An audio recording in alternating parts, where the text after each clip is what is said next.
வணக்கம். வாங்க இன்றைக்கி அக்ஷய் வீட்டு சமையலில் வெஜ் தம் பிரியாணி பார்க்க போகிறோங்க. ரொம்ப சூப்பராக இருக்கும்.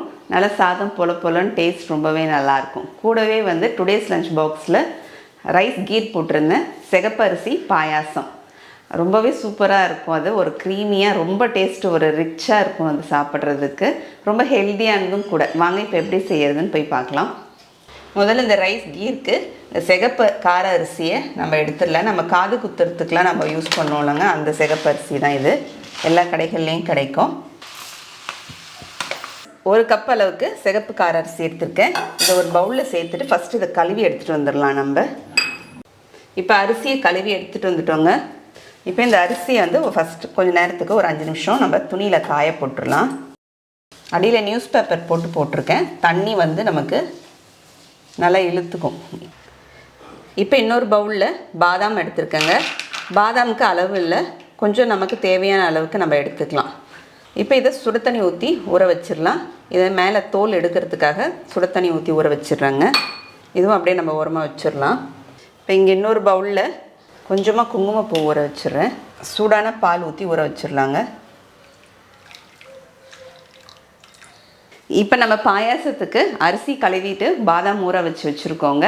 இப்போ ஃபஸ்ட்டு நம்ம பிரியாணிக்கு மசாலா அரைச்சிடலாம். பிரியாணி மசாலா பவுட்ரு இதை நம்ம அரைச்சி வச்சிட்டோம்னா எல்லா பிரியாணிக்குமே நம்ம யூஸ் பண்ணிக்கலாம். இப்போ வாங்க அதை எப்படி அரைச்சிடலான்னு பார்த்துடலாம். இப்போ ஸ்டவ்வில் ஒரு பேன் எடுத்து வச்சுருக்கேங்க. இதில் 2 டேபிள் ஸ்பூன் அளவுக்கு தனியா கொத்தமல்லி விதை, 1 ஸ்பூன் அளவுக்கு ஜீரகம், 2 ஸ்பூன் அளவுக்கு சாஜீரா. இது எல்லா டிபார்ட்மெண்டல் ஸ்டோர்லேயும் கிடைக்குங்க. அப்புறம் ஏலக்காய் 1 டேபிள் ஸ்பூன் அளவுக்கு, ஒரு 15லேருந்து ஒரு 20 ஏலக்காய் சேர்த்துக்கலாம். அப்புறம் இது கருப்பு ஏலக்காய், இதுவும் எல்லா கடைகள்லேயும் கிடைக்கும். இது ஒரு 5. மிளகு 1 டேபிள் ஸ்பூனுங்க. அப்புறம் காரத்துக்கு காஞ்ச மிளகா ஒரு 7-8 மிளகாய் எடுத்துக்கலாம். நான் 7 எடுத்துருக்கேன். இதை அப்படியே நம்ம பிச்சு போட்டுடலாம். அப்புறம் பிரியாணி இலைங்க, பிரியாணி இலை ஒரு 4-5, அதையும் பிச்சு போட்டுடலாம். அப்புறம் இந்த அளவுக்கு பட்டைத்துண்டு. அப்போ கிராம்பு 2 ஸ்பூன் அளவுக்கு, சோம்பு 1 ஸ்பூனுங்க. கூடவே ஜாதி பத்திரி இந்த அளவுக்கு. இப்போ நல்லா லோ ஃப்ளேம் வச்சுட்டு இந்த மசாலா நம்ம போட்டதெல்லாம் வறுத்துட்ருக்கோங்க. ஃப்ளேம் மட்டும் நம்ம அதிகமாகவே ஆக்கிடக்கூடாது. ஃப்ளேம் அதிகமாக ஆக்கிட்டோம்னா கருகிடுச்சுன்னா அப்புறம் பிரியாணி பவுடருடைய மசாலா நமக்கு அந்த வாசனை நல்லா இருக்காது. நம்ம லோ ஃப்ளேம் வச்சு வறுக்கும் போது நமக்கு நல்லா அந்த மசாலாவுடைய வாசனைங்கள்லாம் வரும்போது வறுபட்டுருச்சுன்னு அர்த்தம். இப்போ நான் ஆஃப் பண்ணிட்டேன். இப்போ நான் எடுத்து ஒரு பவுலில் மாற்றிக்கிறேன். இப்போ இதை நல்லா ஆற வச்சு எடுத்துகிட்டு வந்துடலாங்க. இப்போ நம்ம வறுத்து வச்ச மசாலாலாம் ஆறிடுச்சு. இப்போ நம்ம ஒரு மிக்ஸி ஜாரில் சேர்த்துடலாங்க. ஒரு 2 சிட்டிகை அளவுக்கு உப்பு சேர்த்துடலாங்க. ஒரு 1/4 ஸ்பூன் அளவுக்கு மஞ்சத்தூள் சேர்த்துக்கலாம். இப்போ இதை நம்ம அரைச்சி எடுத்துகிட்டு வந்துடலாங்க. இப்போ நம்ம பிரியாணி பவுடர் அரைச்சி எடுத்துகிட்டு வந்துட்டோம். பிரியாணி பவுடர் ரொம்ப ஃபைன் பவுடராகவும் அரைக்கக்கூடாது, அதை மாதிரி ரொம்ப குறைன்னு இருக்கக்கூடாது. லேசாக ஒரு கருப்பு தன்மை இருக்கணும். இதை மாதிரி இப்போ அதை நல்லா ஆற வச்சிடலாங்க. ஆற வச்சுட்டு இதை பாட்டிலில் நம்ம ஸ்டோர் பண்ணி வச்சுக்கலாம். இப்போ நம்ம அரிசியை காய வச்சுருந்தோங்க. அரிசி நல்லா காஞ்சி நல்லா ட்ரை ஆகிடுச்சு. இப்போ ஸ்டவ்வில் ஒரு பேன் வச்சுருக்கேன். இப்போ இந்த அரிசி அதில் நம்ம சேர்த்துடலாம். இப்போ அரிசியை பார்த்திங்கன்னா நம்ம வறுத்துக்கலாங்க. அரிசி வறுக்க பார்த்திங்கன்னா நல்லா கொஞ்சம் லேசாக படப்படன்னு பொரியும். அப்போ நம்ம ஆஃப் பண்ணிடலாம். அரிசி இப்போ நமக்கு வறுபட்டுருச்சு. இப்போ ஸ்டவ்வை ஆஃப் பண்ணிடலாம். ஆஃப் பண்ணிவிட்டு இதை அப்படியே ஆற வச்சிடலாம். இப்போ அரிசி ஆற வச்சுட்டோங்க. வறுத்த அரிசியை நம்ம இப்போ ஒரு மிக்ஸி ஜாரில் சேர்த்துடலாம். இப்போ நம்ம அரைச்சி எடுத்துகிட்டு வந்துட்டோம். 2 சுற்றுனமாவே நமக்கு லேசாக நல்லா ஒரு குருணை மாதிரி நம்ம அரைச்சிக்கணுங்க. இதை மாதிரி இப்போ இதை ஒரு குக்கரில் சேர்த்துடலாம் அப்படியே. இப்போ நம்ம எந்த கப்பால் அரிசி எடுத்தோமோ அந்த கப்பாலே அளந்து ஊற்றிடலாங்க. 2 கப் அளவுக்கு தண்ணி சேர்த்துக்கலாம். அப்புறம் பாலும் ஒரு 2 கப் அளவுக்கு பால் சேர்த்துக்கலாங்க. இது காய்ச்சின பால் தான் இது. ஒரு 2 சிட்டிகை அளவுக்கு உப்பு சேர்த்துடலாம். இப்போ நம்ம ஸ்டவ்வில் வச்சதுக்கப்புறம் நல்லா கலந்து விட்டுடலாங்க. இப்போ நமக்கு நல்லா ஒரு கொதி வந்தாச்சு. இப்போ குக்கரை மூடி போட்டு மூடிடலாம். ஒரு 3 விசில் வரணும் நமக்கு. 3 விசில் வந்துட்டோடனே சிம் பண்ணி ஒரு 5 நிமிஷம் வெயிட் பண்ணி ஆஃப் பண்ணிடலாங்க. இப்போ நம்ம ஊற வச்சுருக்கிற பாதாமில் சுடு தண்ணி போட்டு ஊற வச்சோம்னா தோல் உரிக்க ஈஸியாக வந்துடும். இப்போ அதை மாதிரி தோல் உரித்து எடுத்துக்கலாங்க. தோல் உரித்து இதை கட் பண்ணி எடுத்து வச்சுக்கலாம். இப்போ குக்கர் வந்து 3 விசில் வச்சுட்டு 5 நிமிஷம் வச்சு ப்ரெஷர் அடங்கிடுச்சு. அரிசி நல்லா வெந்திருக்கு பாருங்கள். நம்ம விட்ட தண்ணி பாலும் கரெக்டாக இருக்குது. இப்போ இதுக்கு இன்றைக்கி நான் வந்து வெல்லம் சேர்க்க போகிறேன். இங்கே வெல்லம் எடுத்து வச்சுருக்கேன். ஸ்வீட்டுக்கு இன்றைக்கி வெல்லம் சேர்க்க போகிறேன். நான் 1 கப் அரிசி எடுத்துருந்தேன். அதுக்கு 1/2 கப் அளவுக்கு வெல்லம் எடுத்துகிட்டு இதை கொஞ்சமாக தண்ணி ஊற்றி நம்ம கரைச்சிக்கலாம். இப்போ வெல்லம் தண்ணி நமக்கு நல்லா கொதி வந்துடுச்சு. இப்போ ஒரு கொதி கொதிச்சா போதும். இப்போ நம்ம ஸ்டவ் ஆஃப் பண்ணிவிட்டு இப்போ இந்த வெல்ல தண்ணியை வடிகட்டி எடுத்துக்கலாம். இப்போ ஸ்டவ் ஆன் பண்ணிக்கிறேங்க. பாயாசத்துக்கு பார்த்திங்கன்னா பால் தான் அதிகமாக தேவைப்படும்.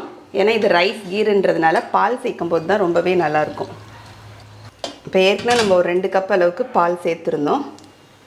இப்போ திரும்பியும் ஒரு 2 கப் அளவுக்கு பால் சேர்த்துக்கலாம்.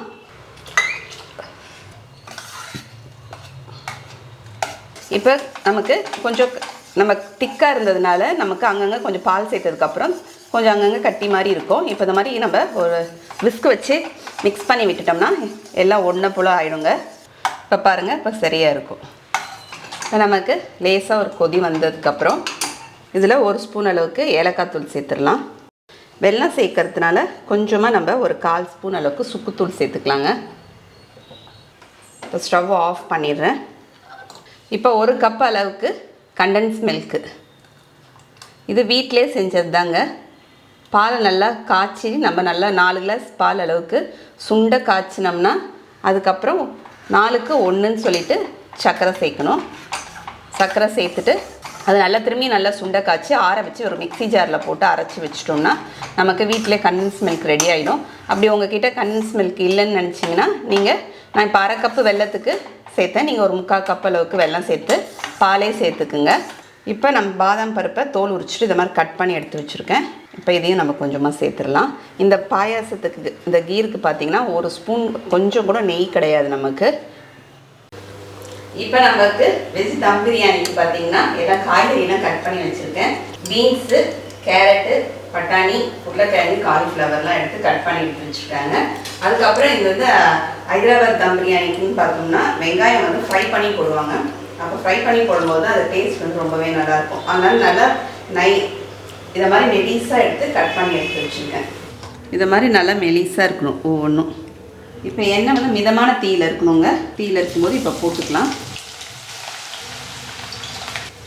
நமக்கு வெங்காயம் போட்டோன்னே நமக்கு வந்துட்டு தீ வந்து கொஞ்சம் கம்மியாகும். அப்போ கொஞ்சம் ஃப்ளேம் வந்து கொஞ்சம் ஹையில் கூட வச்சுக்கலாம். இப்போ வெங்காயம் பார்த்திங்கன்னா நல்லா ஃப்ரை ஆகிட்டே இருக்குங்க. இப்போ லேசாக நமக்கு அப்படியே கலர் மாற வரும்போது நம்ம வந்து ஃப்ளேம் வந்து இப்போ நல்லா ஹையில் வச்சுருக்குறோம். இப்போ வந்துட்டு கொஞ்சமாக லோக்கும் மீடியமுக்கும் நம்ம வச்சிடணும். ஏன்னா டக்குன்னு வந்துட்டு நமக்கு கலர் லேசாக மாறினோடனே பார்த்திங்கன்னா நம்ம ஹையில் இருந்துச்சுன்னா டக்குன்னு வெங்காயம் வந்து கருகிடும். இந்த மாதிரி இந்த கலர் வந்தோடனே நல்லா லோ ஃப்ளேம் வச்சுட்டு அதுக்கப்புறம் நம்ம வந்து நல்லா வெங்காயம் பொரிச்சிக்கலாம். ஏன்னா டக்குன்னு நமக்கு ஹை ஃப்ளேமில் மீடியம் ஃப்ளேமில் இருந்துச்சுன்னா கலர் டக்குன்னு மாற ஆரம்பிச்சிடும். இப்போ எடுத்துடலாம். நம்ம இதை மாதிரி ஒரு வடிகட்டியில் எடுத்து வச்சிடலாங்க. இந்த எண்ணெயை வந்து நம்ம தோசையெல்லாம் ஊற்றும் போது தோசைக்கு நம்ம ஊற்றினோம்னா இந்த வெங்காயத்தில் இருக்கிற வாசனை வந்து பார்த்திங்கன்னா நல்லாயிருக்கும். அதை மாதிரி இப்போ நம்ம பிரியாணி தாளிக்கிறதுக்கே வந்து இந்த எண்ணெயை நம்ம யூஸ் பண்ணிக்கலாம். இங்கே ஒரு தட்டில் நான் ஒரு டிஷ்யூ பேப்பர் போட்டு வச்சுருக்கேன். ஏன்னா எண்ணெய் கொஞ்சம் எப்படி இருந்தாலும் நமக்கு வெங்காயத்தை பொரிச்சு எடுக்கும்போது கொஞ்சம் எண்ணெய் இருக்கும் தான். அந்த எக்ஸஸ் எண்ணெயை எடுக்கிறதுக்காக இந்த மாதிரி டிஷ்யூ பேப்பரில் போட்டுடலாம். எடுத்து எல்லாம் ஒன்றை போல் பொரிஞ்சு வந்திருக்கு பாருங்கள். அதுக்கு தான் நமக்கு வெங்காயத்தை போட்டுட்டு கிட்டேயே நின்றுட்டு பொரிச்சு எடுத்துடணும். இங்கே பிரியாணி அரிசிக்கு தண்ணி கொதிக்க வச்சுட்ருக்குங்க. தண்ணி இதை அப்படியே கொதிக்கிட்டோம் நமக்கு. அதுக்குள்ளே இங்கே நம்ம அரிசியை ஊற வச்சுருந்தோம். அந்த அரிசியை வந்து நம்ம வடிகட்டி எடுத்து வச்சுக்கலாம். இப்போ காய்கறியெல்லாம் பெசரி வைக்கிறதுக்கு நம்ம ஒரு பவுல் எடுத்துருக்கோம். அதில் இப்போ நம்ம 1/2 கிலோ அரிசி எடுத்துருக்கோம் இல்லைங்களா. 1/2 கிலோ அரிசிக்கு 1/4 கிலோ அளவுக்கு தயிர் எடுத்திருக்கேன். இப்போ இந்த தயிரை இதில் சேர்த்துடலாம். தயிரை நான் கொஞ்சம் நம்ம இந்த மாதிரி விஸ்க் வச்சுட்டு நம்ம நல்லா ஒரு ஸ்மூத்தாக ஆக்கிடலாங்க. இப்போ இதில் மசாலாலாம் சேர்த்துடலாம். இஞ்சி பூண்டு விழுது, பச்சை மிளகா 3 சேர்த்து அரைச்சி வச்சுருக்கேன்.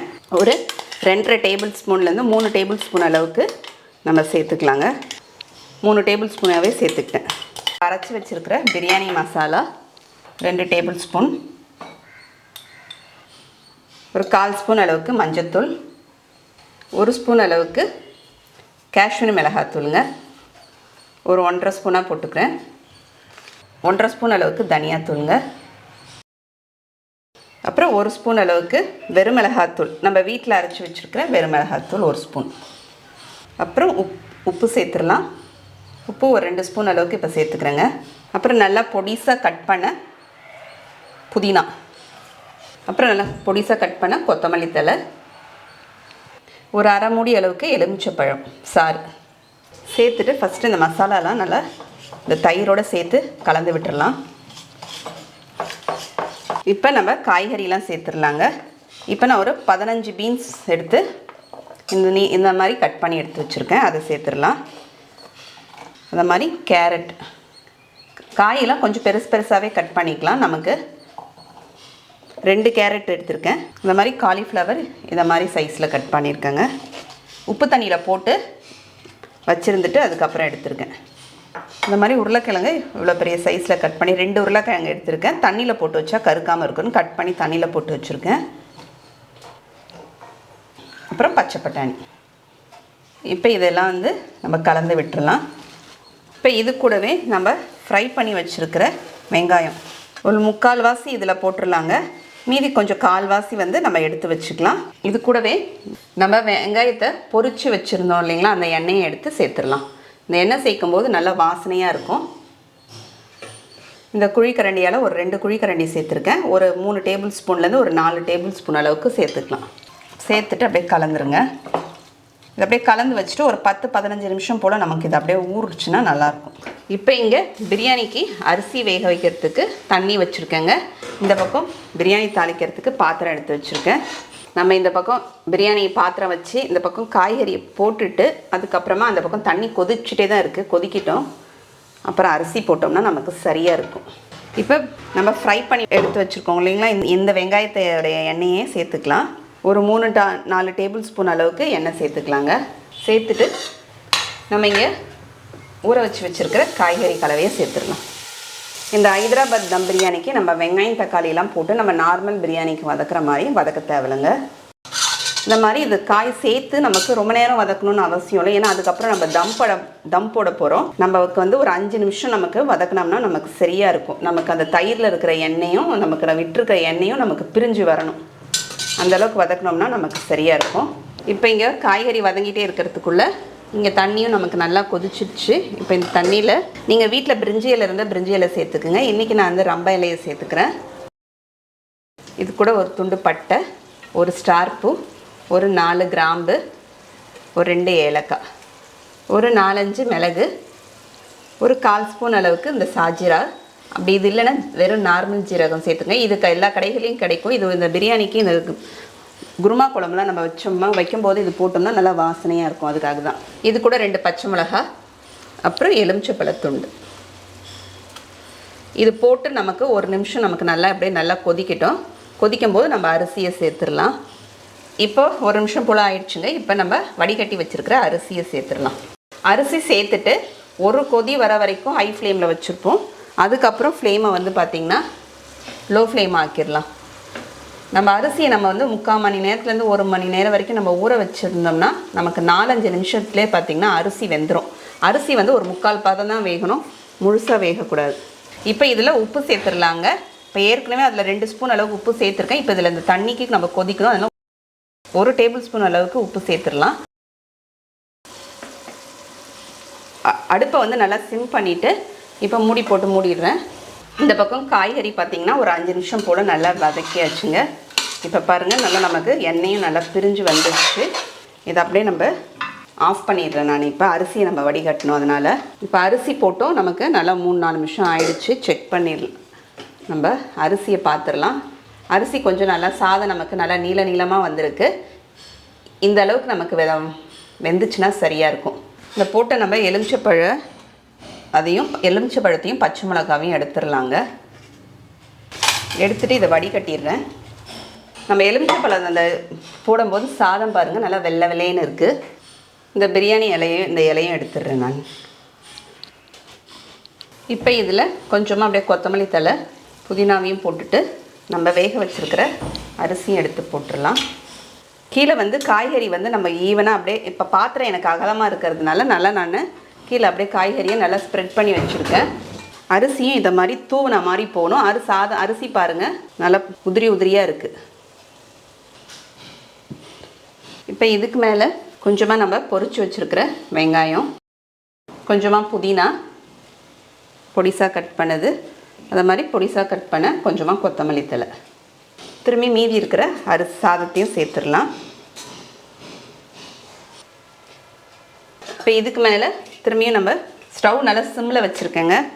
கொத்தமல்லி, புதினா, அப்புறம் நம்ம பொரிச்சு வச்சுருக்கிற வெங்காயம் அப்படியே எல்லாத்தையும் தூவின போல் போட்டுடலாம். இப்போ மீதி இருக்கிறது எல்லாத்தையும் நம்ம அப்படியே சேர்த்துற வேண்டியது தான். அப்புறமா கொஞ்சமாக நெய், நம்ம சூடு பண்ணி நெய் அப்படியே மேலே சேர்த்துக்கலாம். நெய் வந்து 1 டேபிள் ஸ்பூன் அளவுக்கு சேர்த்துக்கலாங்க. அப்புறம் நம்ம பாலில் ஊற வச்ச குங்குமப்பூ அதையும் அப்படியே சேர்த்துடலாம். இப்போ மூடி போட்டு அப்படியே மூடிடலாங்க. இந்த மூடி வந்து டைட்டாக இருக்கிறதுனால நான் அப்படியே மூடிடல. அப்படி டைட்டாக இல்லைன்னா நீங்கள் ஓரங்களில் ஏதாவது மாவு மாதிரி ஏதாவது வச்சு சீல் பண்ணி விடணும். இல்லைனா ஃபாயில் பேப்பர் உள்ளே போட்டு கூட சீல் பண்ணி விட்டுறலாம். இப்படியே லோ ஃப்ளேமில் நமக்கு ஒரு 10லேருந்து 15 நிமிஷம் வரைக்கும் இருந்துட்டு நம்ம ஆஃப் பண்ணிவிட்டு திரும்பி உடனே நம்ம திறந்துடக்கூடாது. திரும்பி நமக்கு ஒரு 15லேருந்து 20 நிமிஷம் அப்படியே மூடின போலயே இருக்கணும். அதுக்கப்புறம் தான் நம்ம திறக்கணும். இப்போ ஆஃப் பண்ணி ஒரு 20-25 நிமிஷம் போல் ஆயிடுச்சுங்க. இப்போ திறந்துடலாம்.